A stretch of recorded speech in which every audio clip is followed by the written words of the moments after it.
Assalamualaikum warahmatullahi wabarakatuh. Nama saya Niken Anggreni Kristianto dengan NIM 72114199197 dari Rombel Akuntansi B 2019. Saat ini saya akan mempresentasikan mata kuliah Sistem Informasi Manajemen Proyek 3 mengenai proyek web atau HTML menggunakan Notepad. Yang pertama, bagian-bagian dari dokumen HTML. Dokumen HTML terdiri atas dua bagian. Bagian kepala memberikan informasi mengenai peranti lunak browser penjelajah. Bagian tubuh memberitahu apa yang akan dilihat oleh pengguna layar.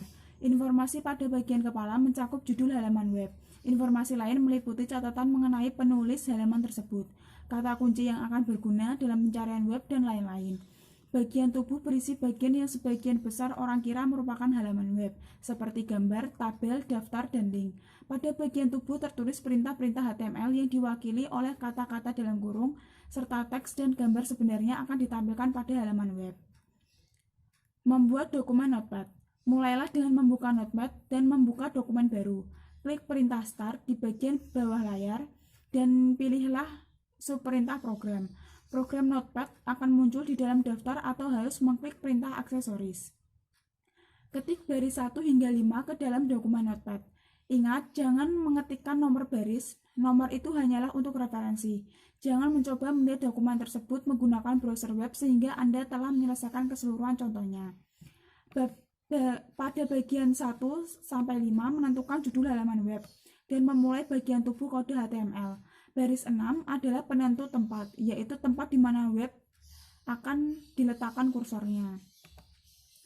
Kemudian pada baris 7 berisikan HTML untuk memulai paragraf yang dimulai dengan perintah P yang akan disejajarkan di bagian tengah halaman web. Pada baris 8, ukuran huruf diperbesar menjadi 3 tahapan, seperti memilih 3 opsi menurun pada menu drop-down. Perubahan-perubahan ini tidak harus diterapkan ke semua teks pada halaman tersebut. Oleh karena itu, kita harus mengembalikan perubahan ini menjadi bentuk huruf awal atau baris 10 dan ke perataan paragraf awal atau baris 11. Selanjutnya, kita ingin memberikan daftar lokasi. Sebuah baris kosong disisakan setelah satu paragraf, tetapi pada baris 12 kita menggunakan perintah line break untuk memasukkan satu baris kosong tambahan. Kita membuat daftar yang tidak beraturan pada baris 13 dan memberikan judul location. Kita dapat melihat bahwa perintah under order dimatikan dengan kode pada baris ke-17. Kemudian untuk membuat tabel, teks pada masing-masing sel data di tabel diletakkan di tengah. Sel tabel data ditandai dengan TD seperti pada baris 20. Baris 18 memulai tabel, tetapi baris 19 memberitahu HTML untuk memulai sebuah baris. Baris 20 hingga 23 membuat 4 sel data yang masing-masing mewakili judul kolom. Baris 44 membuat paragraf yang terletak di tengah halaman web. Baris ke-45 memberitahu HTML untuk menggunakan file dengan format GIF tanpa pembatas di sekeliling gambar. Baris 46 menonaktifkan perataan paragraf sehingga paragraf akan kembali ke semula, yaitu rata kiri. Daftar berurutan way order from as ditunjukkan pada baris 47 hingga 51.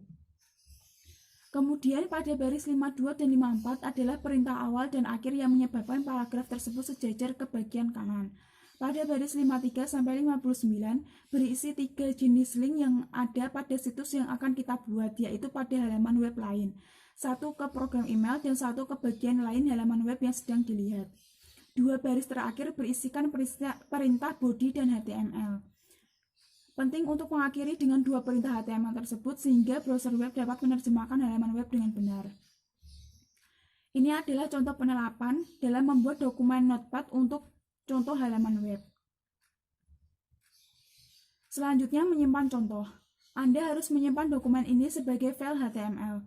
Default dokumen ini di Notepad adalah dokumen teks dan ekstensi file txt akan ditambahkan secara otomatis pada nama file. Jika file tersebut disimpan dalam bentuk teks, browser web tidak akan menerima dokumen teks. Pilihlah file, diikuti save as. Masukkan nama file. Kemudian jenis file yang dipilih haruslah all file. Jika tidak memilih all file, sebagian jenis file, maka halaman web tersebut tidak akan bekerja. Selanjutnya, melihat halaman web. Setelah halaman web disimpan, Anda dapat melihat untuk memeriksa apakah halaman web tersebut bekerja dengan baik. Bukalah browser web dan pilihlah perintah file, diikuti subperintah open. Ketikkan nama file atau browse untuk menemukannya dan klik tombol OK. Halaman web akan muncul pada browser lain. Jika Anda perlu membuat beberapa perbaikan, pilihlah editor Notepad lagi. Editlah kode HTML dan simpan dokumen tersebut kembali. Setiap Anda menyimpan file, pastikan HTML menggunakan Notepad berisi jenis file adalah all file. Yang terakhir, kelebihan dan kelemahan penggunaan Notepad. Kelemahan membuat halaman web dengan editor teks seperti Notepad adalah keharusan untuk mempelajari perintah-perintah HTML dan proses pembuatan kode. Meskipun sederhana, pengkodean di Notepad memakan banyak waktu. Tetapi ada dua keuntungan menggunakan kode HTML di Notepad. Kode yang dibuat efisien dan manajer dapat lebih memahami bagaimana halaman web bekerja. Sekian dari saya. Wassalamualaikum warahmatullahi wabarakatuh.